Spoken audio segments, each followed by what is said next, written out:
Good morning, student. This is Shweta. Today we are going to learn about verb. Verb means होता है क्रिया या काम. जैसे मैं पढ़ा रही हूँ तो मैं भी एक काम कर रही हूँ अभी पढ़ाने का. तो यही चीज हम आज एक्सप्लेन करेंगे, पढ़ेंगे.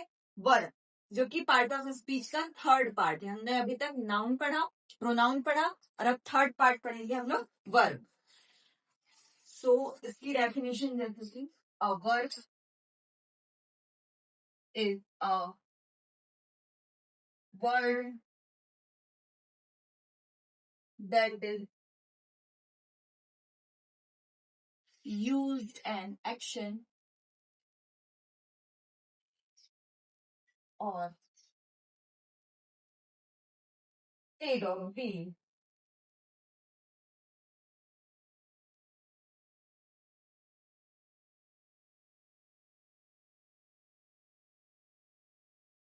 वर्ब एक ऐसा शब्द है जो हम काम के लिए यूज करते हैं.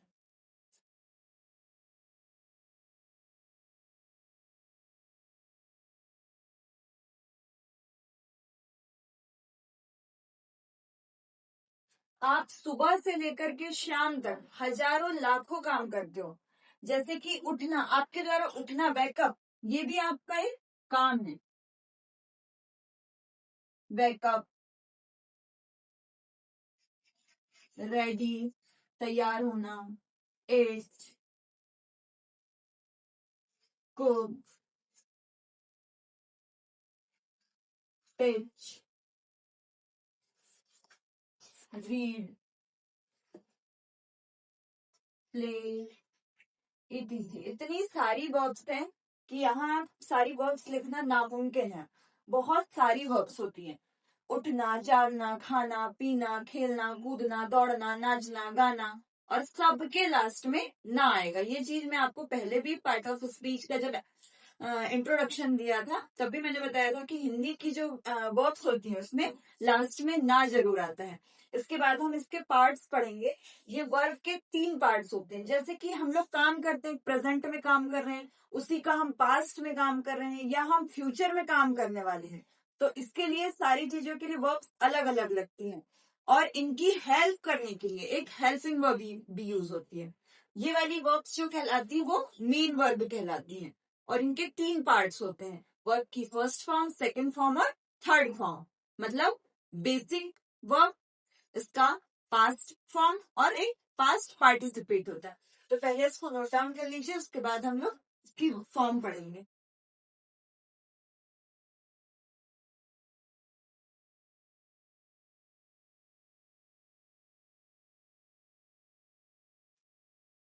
अब इसके बाद हम लोग वर्ब्स की फॉर्म पढ़ेंगे जो हमारे सेंटेंस बनाने के लिए हेल्पफुल होती है. ये वर्ब्स जो है हमें बताती है कि हम काम कब कर रहे हैं, प्रेजेंट में कर रहे हैं, पास्ट में कर रहे हैं या फ्यूचर में कर रहे हैं. और बहुत सारी वर्ब्स जो होती है वो रेगुलर वर्ब होती है. आपको फॉर्म चेंज करने में ज्यादा कठिनाई नहीं जाएगी. बस आपको लास्ट में ईडी लगाना है. उनको बोलते हैं हम लोग रेगुलर फॉर्म. और एक होती है जिसमें फॉर्म चेंज करने में बहुत सारी, कई में कम, कैम, कम, या फिर मतलब फॉर्म जो होती है अलग अलग चेंज होती है. उसको उनको बोलते हैं हम लोग इरेगुलर वर्ब. जस्ट लाइक जैसे हमारा फर्स्ट है प्ले. प्ले मीन्स खेलना. तो इसका हो जाएगा प्ले, प्ले और प्ले. अब यहाँ पे प्लेड, ये लास्ट में सिर्फ आपके सेकंड और थर्ड फॉर्म में ईडी ईडी दिख रहा है. तो ऐसी 97% वर्ब्स ऐसी ही होती हैं कि जिसके लास्ट में आप ईडी लगा दिए मतलब वो सेकंड फॉर्म में चेंज हो जाएगी. और ये होती है आईएनजी जो हमारे काम को मतलब रेगुलर है ऐसा दिखाने के लिए यूज किया जाता है. इसीलिए हम लोग इसमें आईएनजी फॉर्म का यूज करते हैं. और ये जो है हमारे पास्ट टेंस के लिए उपयोग होती है. ये हमारे पास्ट परफेक्ट टेंस है, जो काम हमारा पूरा कंप्लीट हो चुका है उसके लिए यूज की जाती है वर्ब की थर्ड फॉर्म. और ये जो वर्ब है वर्ब की फोर्थ फॉर्म बोले जिसको आईएनजी फॉर्म, ये हमारे कंटिन्यूअस टेंस में वर्ब की जाती है. जब हम टेंस पढ़ेंगे तो उसके लिए सबसे ज्यादा इंपॉर्टेंट है कि आपको वर्ब की फॉर्म आनी चाहिए, तभी आप सेंटेंस बना सकते हैं. जैसे अगर मैंने बोला वेकअप, वेकअप मीन्स होता है उठना या जागना। तो इसकी फॉर्म बनाएंगे हम। सेकेंड फॉर्म होती है वेकअप, वॉकअप, वेकन अप और होती है वेकिंग अप। तो अब यहाँ पे देख रहे हैं कि आप कि यहाँ पे हमने ईडी वाला कोई फॉर्म लगाया ही नहीं। अब ये कैसे याद करेंगे? तो जैसे जैसे आप लोग पढ़ते जाएंगे, वर्ब्स देखते जाएंगे, बार बार आपके माइंड में वो चीजें चलती जाएंगी, तो आप लोग को रेगुलरिटी याद हो ही जाएगा। यही कहलाती है irregular verb. Backup, walk up, woken up, waking up. और कुछ वर्ब्स ऐसी होती है जिसका फॉर्म ही चेंज नहीं होता है। जैसे कि बोले हम, जैसे ये हुआ सिट, सेट, सेट। ये भी स्थिति में सिट मतलब बैठना की फॉर्म हो गई सेट, सेट, और ये हो गया सिटिंग। तो ये वाली फॉर्म सेकेंड और थर्ड फॉर्म तो सेम सेम रहती है और फर्स्ट फॉर्म अलग रहती है। और ये आईएनजी फॉर्म इसमें तो इसमें आपको याद करने की ही जरूरत नहीं है, आपको बस आईएनजी आईएनजी ही यूज करना है।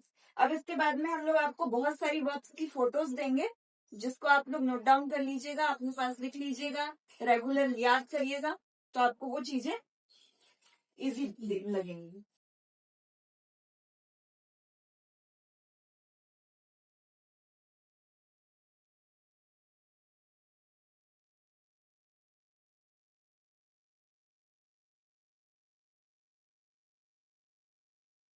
जैसे वर्ब्स भी 3 टाइप की होती है। मेन वर्ब जो अभी तक हम लोग पढ़ रहे थे, खेलना, कूदना, खाना, पीना, ये वाली चीजें, ये मेन वर्ब होती है, ये हमारे मेन काम होते हैं।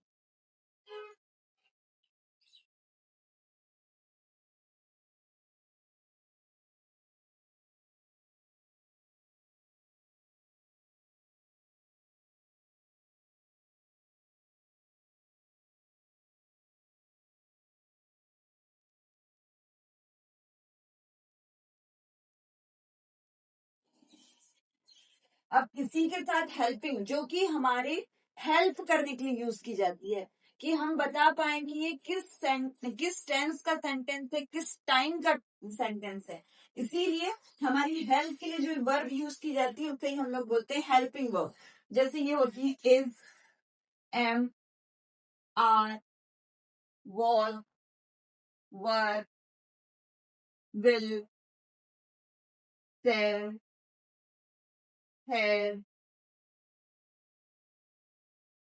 Have, do, does, did, etc। ये जो डू डज डिड है, ये हमारे मेन वर्ब में भी यूज किया जाता है। डू डिड डन, डू मतलब करना, ये हमारी मेन वर्ब भी है और ये हमारे हेल्पिंग वर्ब जैसे भी यूज होते हैं। नेक्स्ट होता है मॉडल वर्ब। ये एक एक्सचेंज मतलब मॉडल वर्ब है, जो कि हमारे इसमें हम सिर्फ वर्ब का फर्स्ट फॉर्म ही यूज कर सकते हैं। जैसे ये होती है मे, कैन, could,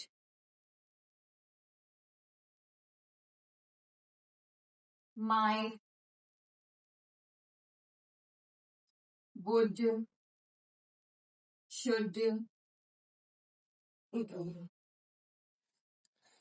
अब इसके बाद हम आपको जो वर्ड्स की फॉर्म है मेरे डिस्क्रिप्शन में आपको मिल जाएंगी, आप वहां से नोट डाउन कर सकते हैं।